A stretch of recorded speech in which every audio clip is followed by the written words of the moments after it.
Go ahead and begin. Great. Hi, everybody. Thank you so much for joining the presentation of my research study, a mixed methods case study of an innovative early intervention program for lead-exposed preschool children in Buffalo, New York. My name is Leah Bartlow, and I am a PhD candidate at the University of Buffalo in the Graduate School of Education, where I will be defending my dissertation in just a couple of weeks. This study, I'm very excited to share the findings from this mixed methods study. It's about a program locally here in Western New York called LEAD 716, which, as I said, is an innovative early intervention program for preschool children who have been diagnosed with elevated blood lead levels. This project is rooted in my dual roles as both a doctoral student and the former director of the LEAD 716 program. So just a little bit of background on the nature of the program and the research having to do with early childhood lead poisoning. People are aware that lead poisoning is not a good thing, and it's been around for a very, very long time. No safe level of lead has been identified for children. Even very low levels can lead to lasting cognitive, behavioral, and social emotional challenges in children. Fine and gross motor skills, speech and language, hearing, visual, spatial skills, attention is a big one. These are all areas that can be affected when a child has even a low level of lead exposure. And despite decades of research and public health interventions, children of color and children in low-income neighborhoods continue to be disproportionately exposed to lead, and Buffalo is no exception. You can see on the bottom left here of the poster, I have a map of Buffalo. The darkest areas are the west and east sides of Buffalo, where lead exposure is highest, and those are the lower income communities of color. And Buffalo is really, many people say, a ground zero for lead poisoning because of our high poverty rate and our old housing stock, which really contributes to the epidemic of high lead levels and high exposure rates in our community.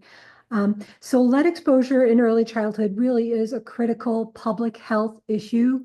And this mixed methods case study examines LEAD 716. It was a program, it still is a program, offered by the Learning Disabilities Association of Western New York, who for years had been serving adolescents and adults with learning problems and learning disabilities, struggling in school and struggling with employment. Over and over again, they would say that they were exposed to lead when they were a young child. And so the program sought grant funding for a more proactive approach to helping people with lead exposure rather than waiting 10, 20, 30 years trying to support those individuals when soon after they're diagnosed, often when they're 2 or 3 or 4 years old, with an elevated blood lead level.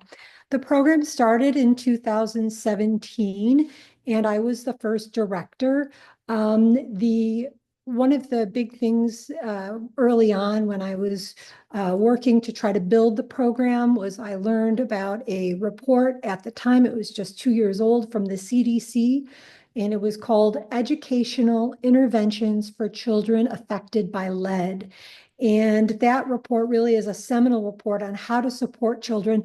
So much research has been focused over the last several decades on how to prevent lead poisoning and how children are affected by lead poisoning, but practically no research has been done on how to mitigate the effects of lead exposure in young children. And so that was, as a director of the program, I really couldn't believe that there wasn't anything like an approach to how to support children after they're diagnosed, and there really wasn't. So that's what I've been working on since 2017, when COVID happened and the program was in danger of losing its grant funding, and actually did lose its grant funding for a period of time due to the pandemic. I pivoted to research and enrolled in a doctoral program at the University of Buffalo so that I could try to fill the gap that was that I had identified as a director of this program. So I started that doctoral program in 2021, and LED 716, I'm happy to say, continues to serve children. And as I said, I'm defending my dissertation in 2 weeks. The title is Bridging Research, Practice, and Policy on Early Intervention for Lead-Exposed Children. And in addition to the research that I've been doing, I've also been working on a legislative effort to change the law in New York State so that children are eligible to receive early intervention services in New York State automatically if they're diagnosed with an elevated blood lead level. And they do have those services available to them in 19 other states in the United States, but not in New York. So there is a bill right now in the legislature. If you all wanted to support that and write a letter to your legislator, that would be wonderful. And you can reach out to me. I can connect you to the information online if you need it. So about the study, about the research, I want to be respectful of the time and I'll get right to it then. The research questions were, what observations can be made about this program, the LED 716 program, about the initial development and implementation of the program in the Western New York community? Number two, how did the parents and caregivers perceive the LED 716 program? And our third question, how did children enrolled in the LED 716 program, how did they respond to the services that they received? And lastly, what were the strengths and the obstacles of the LED 716 program? Quickly, the theoretical frameworks I used for the study were the Bronfenbrenner's bioecological model and the CDC framework for program evaluation in public health. The methods used for the study were, I used multiple methods. Autoethnography was a large part of the study where I reflected on my own experience as the initial director for the first 4 years of the program. And secondary data analysis after I left the program. And you can see here on the poster that methods timeline. I know it's kind of small, but it shows where the different data collection occurred. The secondary data was collected by the director of the program after I left, so I had no involvement in the collection of that data. And then the content analysis of the program materials was a part. So there were 3 main parts: autoethnography, secondary data, and a content analysis of program materials. The key findings from the program, from the study, the initial enthusiasm that I had, starting out with this program, helping lead-poisoned children, was tempered by real-world barriers, including challenges enrolling children and retaining families who were at the time facing real-life problems with housing and financial instability. 10 themes emerged from the autoethnographic analysis, including staffing issues, funding constraints, curriculum adaptation, and a need for really strong support networks. And collaborations with Head Start and community events, it really improved outreach and sustained the program. Legislative advocacy that I mentioned really has been key to the program, advancing systemic change. So rather than just serving about 100 children in the Western New York area for as long as we can keep the grants, the idea was to expand it legislatively to serve all children in New York forever, rather than for the length of a grant. As far as the child outcomes in the analysis of the secondary data, the data involved the DECA P2, a preschool measure, a standardized measure. 84% of the children, and this is on the far right-hand side there, the pie chart you can see, 84% of the children experienced positive change in their social emotional resilience, and 45% of the children showed large positive effects. And this is after receiving weekly interventions from a tutor, LED 716 tutor, using the second step curriculum that you may be familiar with. No children showed large negative effects. As far as the caregiver perceptions, there was unanimous satisfaction with the program. Caregivers really appreciated the support, the individualized attention and flexibility, and most reported feeling understood, They emphasized the importance of having tutors and providers, connecting with relationships, and the strengths and obstacles of the programs that the study identified were the quality of instruction was a real strength, the parent and caregiver satisfaction and engagement with those we were able to connect with, and the legislative impact of the program. Also, the challenges, as I mentioned, involve staffing, sustainable funding, and enrollment. Additionally, access was a challenge for the program, especially with multiple languages needed to reach the community effectively. So what does this all mean? It means the analysis showed that tailored community-based early intervention can support developmental resilience in lead-exposed children, but programs really must be flexible, culturally responsive, and grounded in strong partnerships with families. Policy-wise, there is a real opportunity to recognize elevated blood lead levels as an automatic qualifying condition for early intervention, as legislation is now being proposed in New York. And lastly, Lead 716 is just one model, an early innovative model, but it highlights how we might begin to close the gap between public health and early childhood education systems to better serve our most impacted children.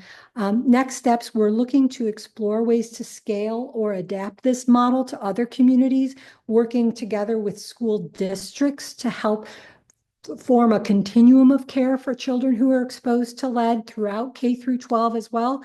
And I'm also working with other researchers at the University of Buffalo, trying to develop maybe a research center dedicated in all areas of research for lead poisoning. And in conclusion, just to wrap up, this case study shows the promise and also the messiness of trying to do real world responsive work with and for families of children affected by lead. And it also makes a case for more community-driven research on this urgent issue. Thank you so much for listening. I hope I didn't run over. If you have questions, I'd be happy to take those. Thank you, Leah. I don't see any questions in the chat, but thank you for trying to promote this statewide also. Sure. I'll stop sharing then if you'd like. Yes, that'd be great. All right, Maria, are you ready to go? I am.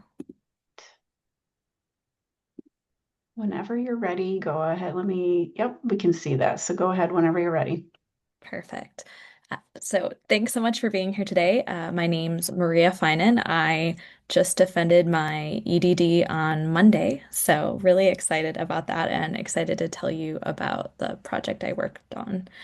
So my project was called Closing the Gap Between Admissions and Enrollment, an investigation of the most influential college choice considerations for first-gen low-income and students of color at a Catholic university. So the problem of practice that my project was working on was this gap that exists between students who are admitted to the university and those who ultimately enroll. So we see kind of a large gap, mostly for our first-gen low-income and students of color at Sorin University. So you've got a little diagram in front of you. The class of 2026 is the most recent class from the university that the university released both admitted class data and then also the enrolled class data. These aren't exactly apples to orange, or aren't exactly apples to apples. There's a little bit of apples to oranges just due to kind of the different data sources. But it's noticeable as you look at certain population, for example, Black and African American students, quite a drop off for certain kind of racial and ethnic groups. Same can be said for things like kind of low income students. And so I ultimately conducted a retrospective exploratory mixed methods case study, really wanting to understand kind of this particular issue at Sorin University. So Sorin University is a highly selective mid-sized Catholic university. It's a tier one research institution, really focused on undergraduate education, Division I athletics, and ultimately, I wound up utilizing both a survey and semi-structured interviews. Um, and so the survey had both open-ended questions with things like, why did you enroll in the university? Were any aspects of your identity influential? Things like that. Um, and also some ranked choice questions. So participants not only ranked kind of their top 5 college choice considerations, um, but also within categories. So financial factors, people, things like that. I then followed that up with some semi-structured interviews with participants that were recruited during the survey phase. So I ultimately wound up utilizing graduates from Soren University's class of 2023. So that's the most recently graduated class from the university that did not have their enrollment impacted by COVID. Um, 64 individuals were included in my survey. 33 of them were white, 31 were students of color, and you can see up in that upper right-hand corner kind of the racial and ethnic identities of those individuals. 12 participants identified as low income and 8 were first generation. You also have a look at the rate or the religious data for those who participated in the survey. So Soren University is about 80% Catholic in terms of who ultimately enrolls. In this study, about 70% of the participants were Catholic. Um, there were 7 interviews that I conducted. All of them were with students of color, since I was particularly interested in talking to students from different groups. 4 of those individuals were low income, and 2 of them were first generation. I'll talk a little bit about my research questions as I go through the findings, just for the sake of time. And I'll also talk a little bit about some of the college choice research that kind of informed this study. So my first research question looked at which college choice factors were most influential for first-gen low income and students of color. Um, this chart has them arranged in the way that Chapman's kind of longitudinal study from 1981 thought about college choice. So that really is kind of one of the seminal studies in the field. The argument from Chapman was essentially college choice is determined by student characteristics and external factors.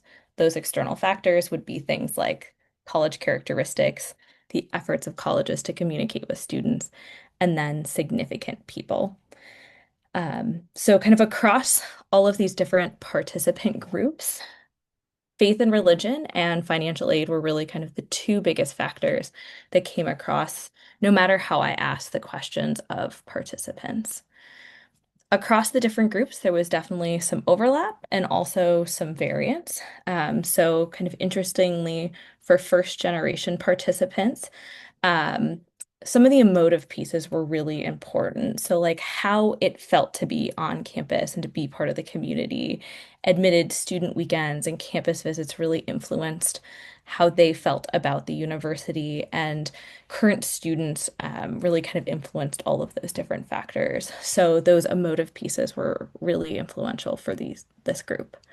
Low income students also definitely some overlap, but the importance of kind of both financial aid and other financial resources really came through. So not just things like tuition, room and board, but also things like, will there be funding for me to buy a winter coat if I need one, or a laptop, paying club dues. So really accessing the student experience. And so individuals who identified as low income, those were some factors that definitely came through. And academics were also one of the more unique factors for this group. And in a lot of cases, that was actually driven by the fact that the low income individuals who enrolled at the university often thought about academics as tied to kind of future financial stability. So many of these individuals are now roughly a year out of their undergrad experience. They're in law school, they have pursued medical degrees, things like that. Students of color, also definitely some overlap there as well. Um, This group was difficult to identify some top factors for just because students of color are obviously not a monolith. Given the size of my study, I decided not to break out trends by specific racial and ethnic groups, even though I did have that information. And there definitely is some variance among different racial and ethnic populations. So, for example, when I looked at Hispanic participants, a lot of them were really influenced by the community aspects. When I looked at my Black and African American participants, prestige and ranking was particularly important. So definitely some variance depending on kind of who and what groups I looked at. But for all of these individuals, faith and financial aid were really kind of the two biggest factors. I was also curious in this study if people played a role, and depending on how I kind of asked the question, did impact the extent to which that seemed to be the case. So people did not appear in the top 5 overall rankings when I included all of the survey participants. But when I drilled down into some of these different subgroups, 20% of low-income participants identified current students as being highly influential. Um, 20% of students of color identified their family. And in my interviews, the impact of kind of current students was much more clear for my students of color and low income participants. And there are a lot of kind of factors outside of just people that are impacted by people. So, community, campus visits, family financial situation, those are all driven by other individuals. Um, and so, this feels like something that there really is an opportunity um, for Soren to kind of pay a little bit more attention to. And when I looked at the people category of rankings, it's very clear across different racial, ethnic, family education demographics, things like that, that current students and parents are really impactful in terms of people. And then I also looked at kind of how the factors identified by these participants influenced their enrollment. I would love to share tons of them with you, but I've just picked one for each group. Um, just wanting to note that there's a lot of interrelation between the different factors. So one first gen participant from the survey talked about the admitted student weekend and the community and the feel of home when they visited. A low income participant also on the survey talked about financial aid and the fact that there were resources beyond financial aid to impact their student experience and also other offices to support them. And then a student of color who filled out the survey talked about kind of both the prestigious academic community and also the kind of general community as a whole. And the retrospective piece, I took this as an opportunity to learn about kind of information that students would have liked to have had that they maybe lacked. These often were tied to the top factors. So individuals really wanted to know more about community and financial aspects. Students of color in particular wanted to know more about what their life would be like as a student of color at a predominantly white institution.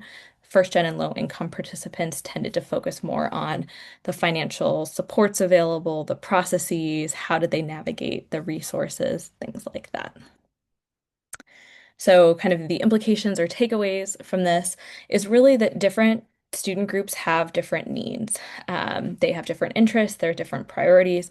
And if the university wants to seek to enroll these students more effectively, they really need to address their communications and segment them by different populations.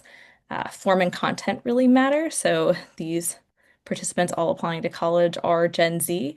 And so they really like a lot of the short form videos and media and web-based content. Not all individuals are able to visit campus, so thinking about what can be available online. Obviously, incomplete knowledge is a barrier to truly informed college choice, and so really important for Soren from an equity standpoint to address this. There are lots of interest in authenticity, utilizing current students, hearing what the real experience is. So opportunities to have current students be the ones sharing information and just making sure that messaging is clear, especially as it comes to things like academics and all of the many different dimensions of affordability. All right. Thank you so much for listening to my presentation. And if there are any questions, that's great. If not, you are welcome to contact me afterwards. Thank you, Maria. Very nicely done. I loved all that information you're providing.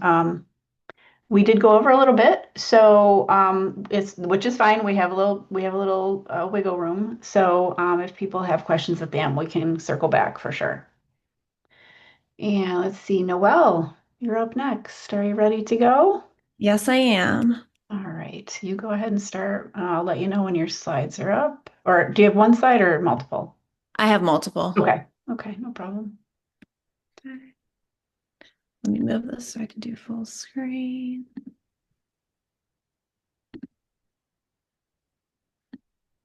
Looks good. Go ahead when you're ready. Alrighty. Let me just start my timer. Sorry. There we go. Alrighty, so hi everybody. My name is Noelle Hale. I am a graduate student in the B12 Literacy Education Program at SUNY Brockport.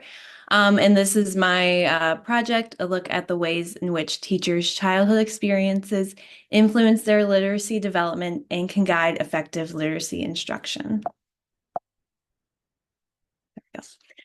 Alrighty, so before I start anything, I want to say my faculty advisor was Dr. Amy Shima, and the kind of beginning of this project came from a project that I did for her class, the Emergent Literacy Language Project or class, and the project was the Literacy Life Project, which was a reflective look at themes and patterns of childhood experiences that affected our literacy development and can then affect how we look at literacy. So I'm going to start by sharing my definition of literacy. So the common idea of literacy is that it is just the ability to read and write. But Larson Marsh, who a lot of my research is based off of, suggests that it should include speaking, listening, and viewing. In addition to reading and writing. And so just opening literacy up to those three other avenues makes it a completely larger act than just reading and writing. And the example I usually give to people is that if I physically read a book and somebody else listens to the audiobook of that same book, we are still able to converse about the contents of the book. We just consumed it through different mediums based on what's best for us. And so another thing that kind of broadens the view of literacy is the fact that it is influenced by different social, cultural, and political contexts. So, for example, some cultures use a lot of verbal storytelling when kids are young to teach lessons or stories and stuff like that. And so kids of those certain cultures may have more developed verbal skills than kids that come from cultures that use a lot of written text to teach stories. And so just understanding the broad range of literacy will help us to better understand, our students' literacy skills when they are emergent readers, which is like that 5 through 7 range. And additionally, if we do broaden it up to these home experiences, then we can see that literacy develops way before, kindergarten. It really just does develop at birth and is way broader than just what is in the school context. And so the next piece of this project is the use of autobiographical narratives. So an autobiographical narrative is a tool for reflecting on past experiences to share a piece of ourselves and understand ourselves better and other people better. And so specifically, William Pinar created the method of Courier, which is a personal reflection on educational experiences and aspirations in relation to economic, cultural, and political contexts to develop curriculum and classroom pedagogy. And this is done through 4 steps. The regressive step is a look at our educational past. The progressive step is a look at our goals for the future. The analytical step synthesizes like a whole educational evolution. We know that we are always learning, so therefore our evolution will continue forever until, were dead. So just understanding that piece of it. And then the synthetical step connects it to cultural and political context to help us understand, why literacy develops the way that it does. And so my connection between literacy and autobiographical narratives is if we use this method of Curie to look back on our literacy development, we can better understand literacy as a whole, how it developed, and then use our own reflection to understand how our students may develop similarly or differently to us. So I began my personal narrative by interviewing my mom and my grandma. Using interviews and artifacts and pictures and all that stuff is really important because those emergent years are very blurry and fragmented. So having like a caregiver provide a lot of context can really be beneficial to understanding, why certain things were presented, why we did certain behaviors and stuff like that. And so I also looked back at old diaries and journals and pictures and looked at old books that I used to read. And through just all of this observation, patterns emerged. And for my project for my class, I had to identify 3 of the main patterns, but there were so many different ways and the ways that my literacy developed and factors that influenced why it developed and how it developed. And so before I show you my project, why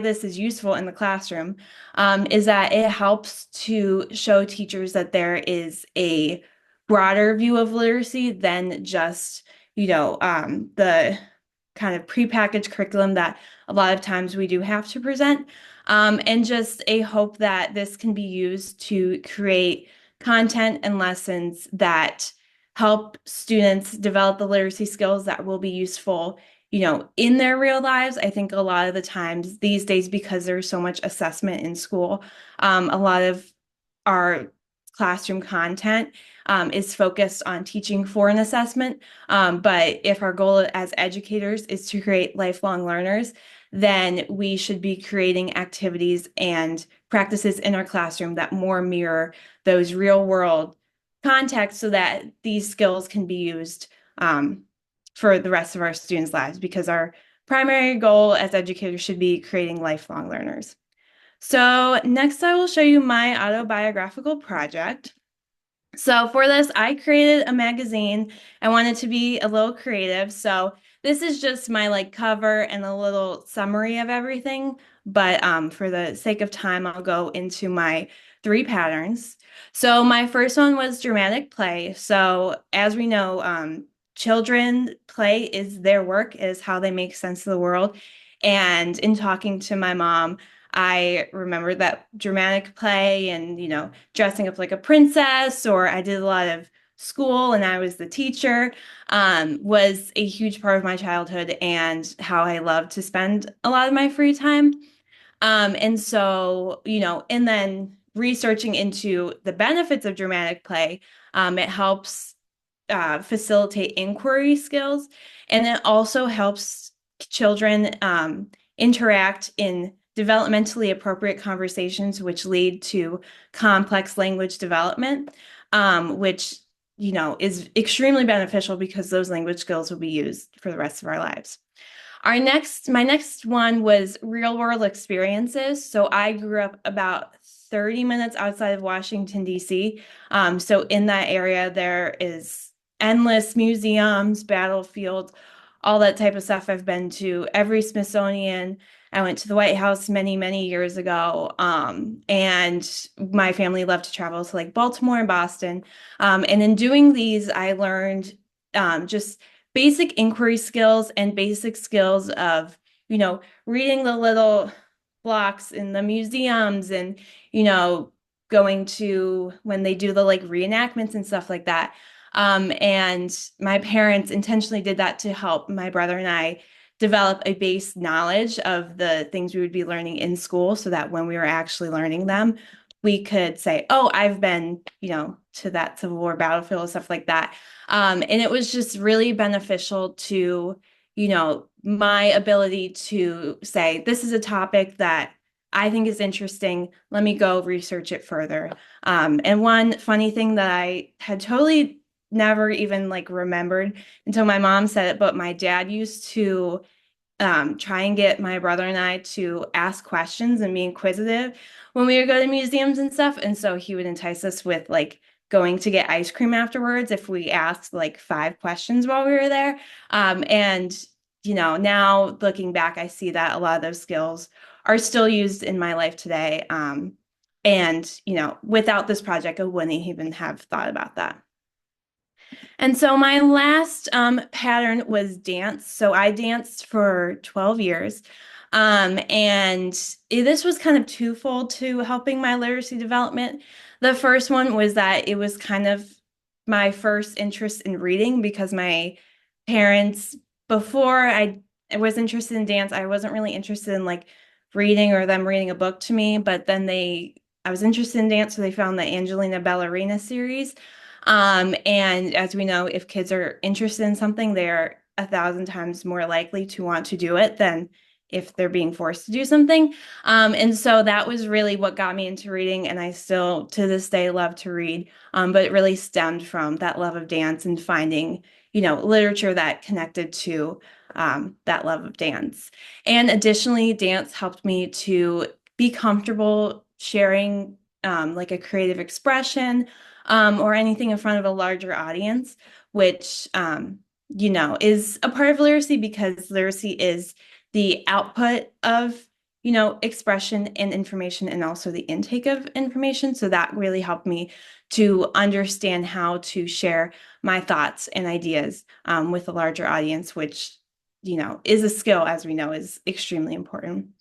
So really just the hope of this project is to look at new ways to view literacy and widen our lens and just create classroom materials and instruction that will mirror the real world ways that our students will use literacy so that they can use it in the long term, not just in like standardized assessment formats. So thank you all. And I think I have a little time if anybody has any questions. Thank you, Noelle. Stop sharing. We definitely have time at the end for questions, so I'm going to let Kristen go, and then we can kind of just do a whole session of questions. Kristen, are you ready? I am ready. Thank you so much. You go ahead and share your screen. Okay. Share, and then I'll just hit present. And hopefully that loads. Oops. Let me try one more time. I'm Yep, sorry. take your time. You're fine. It always happens. Okay, perfect. Does that show? Yep, there we go. Go ahead whenever Okay, you're ready. awesome. All right, thank you so much. So, my name is Kristen Smigelski. I am from the University of Buffalo as well. And so this was part of my dissertation research. So I'll start with like a picture this. So picture this, the morning bell rings in a kindergarten class, and the teacher does a rapid mental scan. So her student Ethan is already pacing. His math anxiety is on high. Layla is withdrawing socially after yesterday's teasing. Jordan arrives late, tired, and hungry, and 3 more students need behavior plans woven into a brand new literacy block. What happens next doesn't hinge only on district policy or an IEP spreadsheet. It hinges on the teacher's own professional disposition and skills, her ability to read the room, downshift her breathing, choose language that diffuses shame, and improvise an activity that gives every student a dignified entry point. So, in other words, her social emotional learning, emotional intelligence, and classroom soft skills are the real linchpin of inclusion. So, my multiple case constructivist grounded theory study asked, how do general education elementary teachers draw on their social emotional learning, emotional intelligence, and soft skills while juggling their own emotions and exhaustion to create genuinely inclusive classrooms for students with disabilities? So the 4 educators I worked with on this research opened their classrooms and inner thought processes to answer that question. And their stories reveal the invisible decisions and emotional calibrations that turn inclusive policy into more day-to-day practice. So we know from scholars like Ashby and Connor and colleagues that disability should be viewed as a valuable form of human diversity. Yet many and most of American classrooms still overly rely on legal compliance checklists, leaving relational and reflective work underdeveloped. And the problem is teacher preparation programs teach the what of IDEA, the Individuals with Disability Education Act paperwork, but often neglect the how of emotional attunement. And teachers themselves report feeling underprepared to manage bias, identity, or the emotional labor of inclusion. And when I talk about inclusion for this study, it is the inclusion of students with disabilities in the general education classroom. So for the purpose, I set out to understand how for in-service general education teachers use their own social emotional learning, emotional intelligence, and soft skills to build disability inclusive classrooms, and how their own biases and identities evolve through that process. So the three guiding research questions I had to anchor the study were: first, how do in-service general educators characterize their own biases and identities in relation to teaching students with disabilities? How do teachers' social and emotional learning, emotional intelligence, and soft skills manifest in their teaching practice? And facilitate the creation of inclusive classrooms? And how do in-service general educators narrate their previous life experiences? And how do those experiences align with their creation of inclusive classrooms? So methodologically, I blended a multiple case study design with constructivist grounded theory. Each teacher, Mrs. Bennett, Ms. Thompson, Ms. Walker, and Mr. Davis, served as a bounded case across suburban, rural, and urban Title I districts. Data came from 2 rounds of semi-structured interviews and a classroom observation for each teacher, and also a written reflective letter to a colleague task, kind of welcome to our school. This is how you use these skills. And so following Sharmaz, I used open, axial, and selective coding with constant comparative analysis, both within and across cases. So I have a little flow chart. It's kind of hard to see because it's so little, but it kind of shows how data collection and analysis cycled until theoretical saturation and the development of grounded theory. So for the theory, those iterative cycles produced an equity and justice framework for inclusive teaching. So inclusive practices arise where teachers' emotional and reflective dispositions interact with relational pedagogy and where schools remove structural barriers. So the framework that developed from this work braids together social cognitive theory, social empathy theory, and the disability identity framework and lens, but always with equity and justice at the center. And so across the 4 cases, 3 overarching themes emerged, each with concrete claims. So the first theme was social emotional learning, emotional intelligence, and soft skills. In this theme, some of the claims were teacher stress and self-regulation. All 4 of the teachers reported, or I observed, emotional exhaustion. One of the teachers said, "It's exhausting trying to be everything, teacher, counselor, advocate." Yet those who modeled self-regulation helped students co-regulate. Mr. Davis paused a math lesson to let a restless child take a pier walk, preventing escalation. Ms. Thompson routinely rephrased questions for students with language processing delays. And relationships were a big social emotional learning engine. So trust rituals, morning check-ins, peace corners, literature circles. There's a lot of safe risk-taking cultivated in these classrooms. And also there was equity-oriented classroom management. So punitive classroom management was replaced by restorative conversations, accommodations, and accommodations were invisibly embedded, so peers could not spot out the students with disabilities, or as Mrs. Bennett put it, spot the special ed kids. So really trying to weave in as much as possible. For theme 2, there was also bias and identity in inclusive teaching. So there were evolving perspectives on disability. Ms. Thompson confessed she once labeled students with disabilities as bad and thought of inclusion more as behavioral management. And now she researches disabilities after school so she can be a better inclusive teacher. And also I learned that personal histories matter. So a lot of the teachers described their friends, their family with disabilities. Miss Walker's brother is autistic, and her empathy came from that area of her life. And then also Mr. Davis, who is a Black male educator, repeatedly linked racialized discipline to disability stigma. Those were very woven together. Teachers also use professional learning as a pivot, so using co-teaching experiences or family conferences, and also acknowledging their privilege and systemic awareness, but also their deficit thinking persisted under pressure. So even though many teachers were well-meaning, there were comments like when they had to keep going in a lesson, some of the equity-minded teachers slid into that compliance talk of, quote, "We don't have the time," or "Put your hand down." So that tension was present. For the third theme, there was emerging challenges. A big one was emotional labor and burnout. So newer teachers wore the mask but had fewer coping routines, echoing burnout literature. Differentiation often happened reactively, not proactively, when curriculum was more rigid, and equity contradictions. So pullouts versus class belonging, staffing shortages, one-sized pacing, and as Mrs. Bennett noted, quote, "They need one-to-one support, but then they're excluded." So there's three real takeaways: teacher preparation and professional development. So embedding explicit SEL and emotional intelligence skill building, emotional regulation, labs, bias surfacing protocols, and equity inquiry cycles, and positioning disability studies and disability discrit alongside curriculum design, not as add-ons. For school level supports, having more flexible curriculum aligned with universal design for learning, smaller class sizes, co-teaching, and on-site coaching focused on emotional labor, not just lesson plans.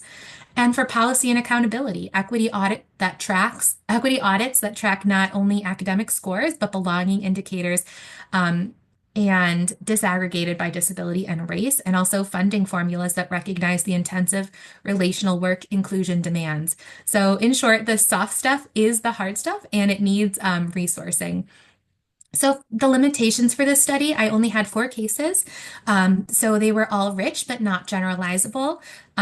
There's always possible observer and self-report bias, and my own positionality as a former teacher, former educator is something to consider. So for future research, I would love to do larger mixed method studies, testing SEL-focused professional development, and more longitudinal work following new teachers' identity evolution, and more intersectional analysis across race, disability, and language backgrounds.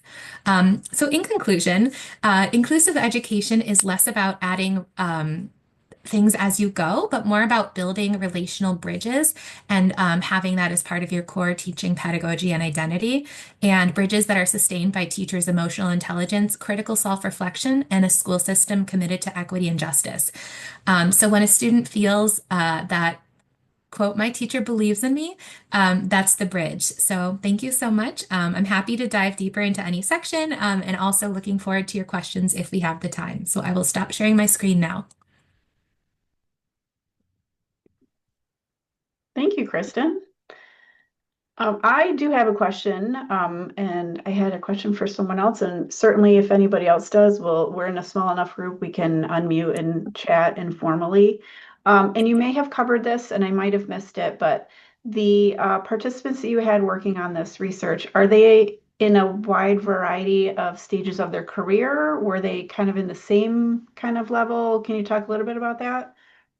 So my 4 participants, oh yes, I didn't have space on the poster for That's it. okay. One of them, so Mrs. Bennett has been a teacher for 24 years, Miss Thompson for 32 years, and then both of the 2 remaining teachers, Miss Walker and Mr. Davis, they were both in their 4th year of teaching. So they would be considered the newer, like early career educators, past the 3-year mark, but 4th year. And then the 2 other educators were more late stage. I was limited. I couldn't have too many, so I didn't have one that was really middle ground. It was either very early or very late in their career. Yeah, and I thought it was interesting that you said, I think it was one of the later career people actually kind of changed their mindset on how they viewed students, which is maybe typically not something that would happen. I thought that was really interesting. Yeah, and I noticed that thinking about this, I hadn't really realized that those teachers that have been teaching for 20 to 30 years or past 30 years, their teacher preparation program was kind of taught by people and before disability inclusion was really a widespread thing. And so that's something I kept in mind as well as thinking about their teacher preparation and who taught them versus now. So there was definitely for those later career teachers, there were big shifts in their identity and their perception of students with disabilities. Right. Excellent. I don't want to take up everybody's time, but I did have a question for Leah in regards to the legislation that you're trying to move forward with the lead testing and all that. Have you gotten any response back in regards to that? I know it's still like ongoing, but have you gotten any feedback from people on that? The bill was actually just drafted and the legislative timeline, how things advance through the legislature. I'm not very clear on. I'm not a legal advocate and I'm not a lawyer, but I am working with them. And right now, I think most of the legislators, I don't know if you've been watching the news, but they're very involved in the budget Right. negotiations. Yeah. But there is a bill, it's drafted, and we have support on both the side of the Senate and the Assembly, sponsors, many co-sponsors. So we're going to, as soon as I wrap up my dissertation, we're going to really push with the public relations and trying to build support within the legislature beyond what we already have. And we do have several members on both sides, but we're going to start to build that. And you know, I don't know if I'm naive or overly optimistic, but I'm hopeful that we will get the law passed this year. But right now, I know that in the legislature, they're very focused on the budget. And I'm very focused on wrapping up my dissertation. Right. Conflicting priorities, right? Yeah, thank you. Sure. Anybody else have questions for any one of the presenters? I know we had a couple people come in and out, so everyone might not have heard all of the presentations. Maria's saying it was really inspiring. I thought so too.